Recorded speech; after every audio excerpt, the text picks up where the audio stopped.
La deuxième note de Nouveau Cap traite de la fiscalité locale des entreprises. CET, CFE, CVAE, IFER, TASCOM, VT. Derrière cette litanie d'acronymes se cache un millefeuille méconnu du grand public, celui de la fiscalité supportée localement par les entreprises.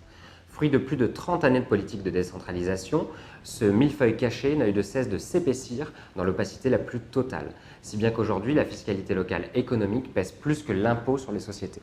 Parce qu'elle permet le financement de l'intérêt général et des services publics afférents qui forment le ciment de notre société, la fiscalité est naturellement légitime et indispensable. Disons-le donc tout net, la contribution des entreprises à cet effort national ne saurait faire débat. En revanche, il apparaît inique, voire contre-productif, que la fiscalité progresse à des rythmes effrénés, voire déconnectés des réalités économiques. Longtemps reléguée au deuxième plan des débats politiques, parce que dotée généralement d'une rentabilité électorale négative, la fiscalité s'est invitée dans les débats nationaux depuis au moins 2 élections présidentielles et a été l'élément catalyseur du mouvement des Gilets jaunes qui a éclos à l'automne dernier. Nonobstant, la fiscalité supportée localement par les entreprises demeure un sujet relativement peu exploré car dissimulé dans les méandres du millefeuille territorial français.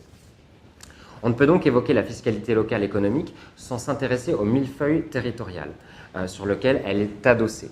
Au cours de son histoire, la France est en effet dotée d'un appareil administratif territorial important, obéissant à la construction d'une nation moderne et centralisée.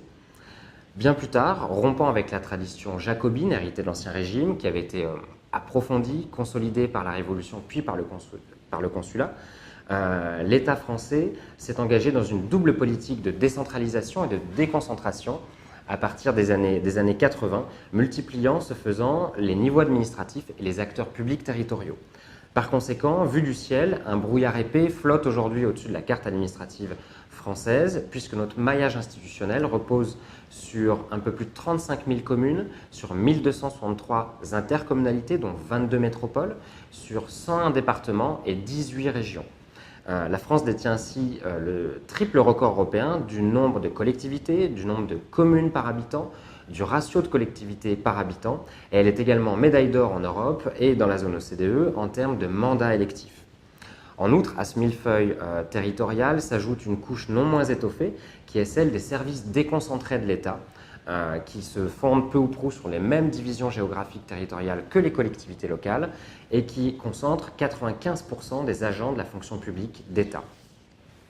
Si la Constitution du 4 octobre 1958, qui régit notre Ve République, a dès ses origines reconnu les collectivités territoriales, ce n'est qu'à l'orée des années 80 que la décentralisation a véritablement pris son essor suite à l'échec du référendum sur la régionalisation et la réforme du Sénat en 1969.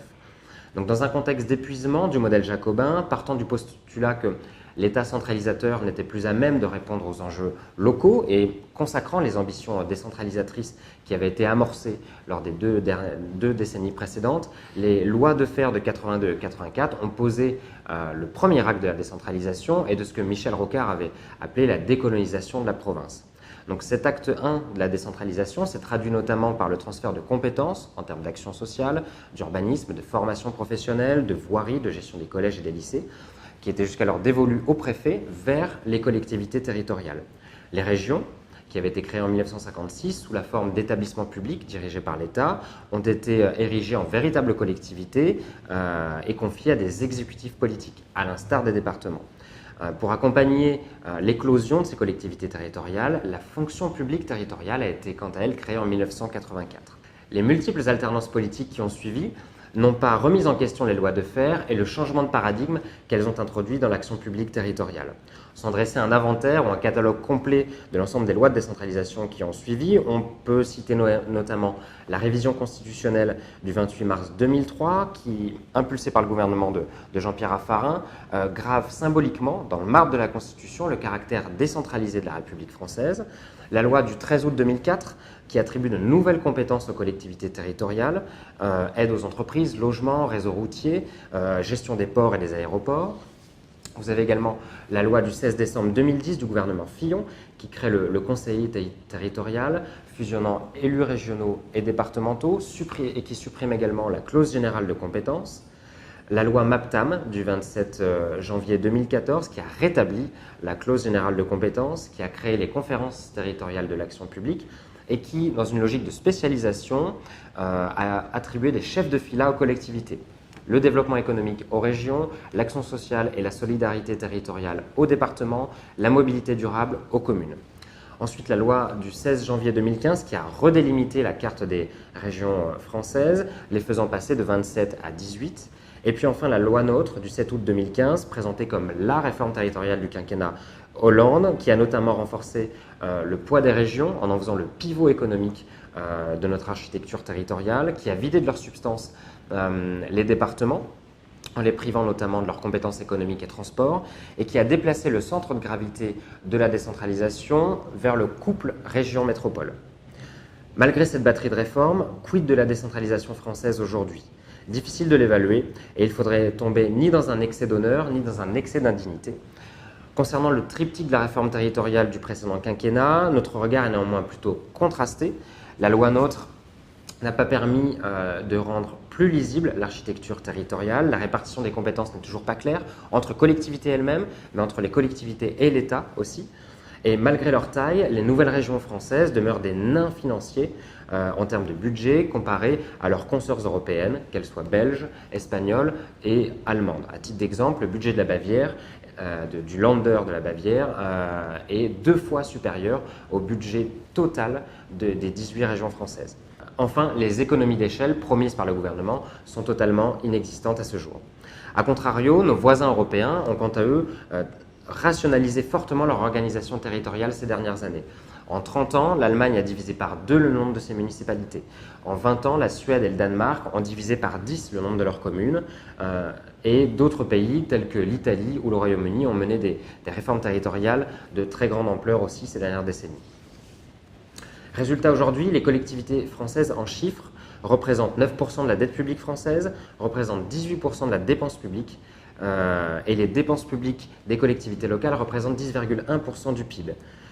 Près de 35 000 agents publics ont été recrutés chaque année entre 1990 et 2010, et la dette des collectivités locales a progressé de 93 milliards d'euros entre 2002 et 2016.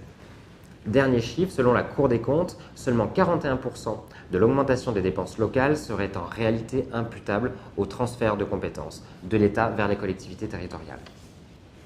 Sous la carte administrative tricolore se cache un autre millefeuille, celui du nombre de mandats électifs.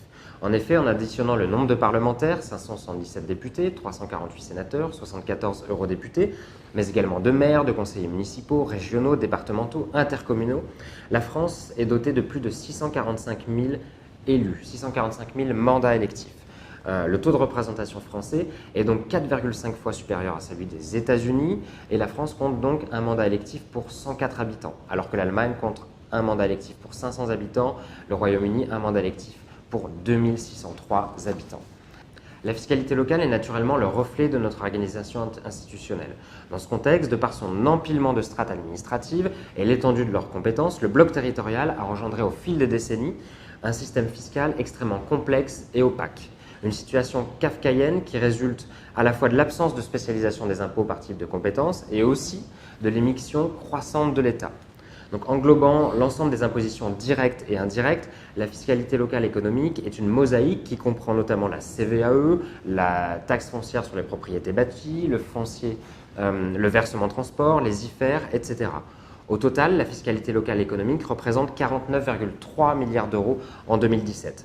Pour comparaison, l'impôt sur les sociétés, pour la même année, s'est établi à 35,5 milliards d'euros, soit un différentiel de 13,6 milliards d'euros et un total cumulé pour les entreprises de 85 milliards d'euros en 2017.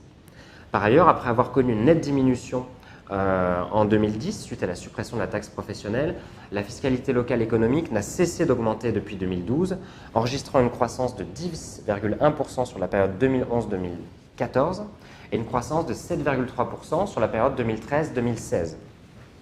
Des progressions qui sont bien supérieures à celles de l'inflation, qui était de plus 0,07% de 2013 à 2016, et de la croissance, plus 3% sur la période 2013-2016.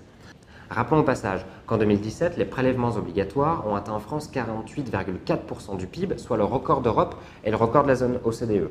Idem pour les dépenses publiques, avec 56,4% du PIB, la France se situe 15 points au-dessus de la moyenne de la zone OCDE et 12 points au-dessus de l'Allemagne.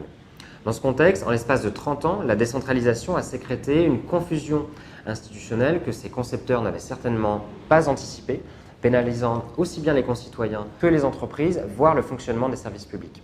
Point archétypal de ce maelstrom indéchiffrable, le millefeuille fiscal local se caractérise donc par un empilement de taxes auquel s'ajoute un enchevêtrement entre niveaux de collectivité et ce sans nécessaire connexion avec les compétences des collectivités. Sa complexité fait dès lors l'objet d'un consensus aujourd'hui bien établi. Dans ce contexte, la note de Nouveau Cap formule 20 propositions pour à la fois rationaliser l'organisation territoriale de la République et réformer le millefeuille fiscal local qui en découle.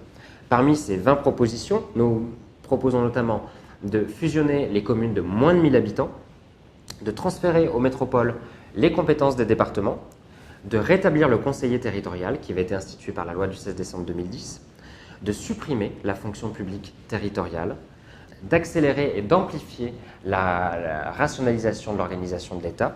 Concernant la fiscalité locale, d'établir un pacte de confiance entre les collectivités locales et les entreprises, de mettre en place un moratoire fiscal, de renforcer le poids des régions et des métropoles en leur confiant 100% de la CVAE, de favoriser l'autonomie fiscale des régions en leur permettant de pouvoir moduler le taux de la CVAE sans dépasser un certain seuil fixé par le législateur, de supprimer les taxes locales au rendement trop faible. Nous proposons enfin de confier au Sénat l'élaboration d'un rapport annuel sur l'évolution de la fiscalité locale pour plus de transparence, rapport qui serait remis au président du Sénat et au président de la République.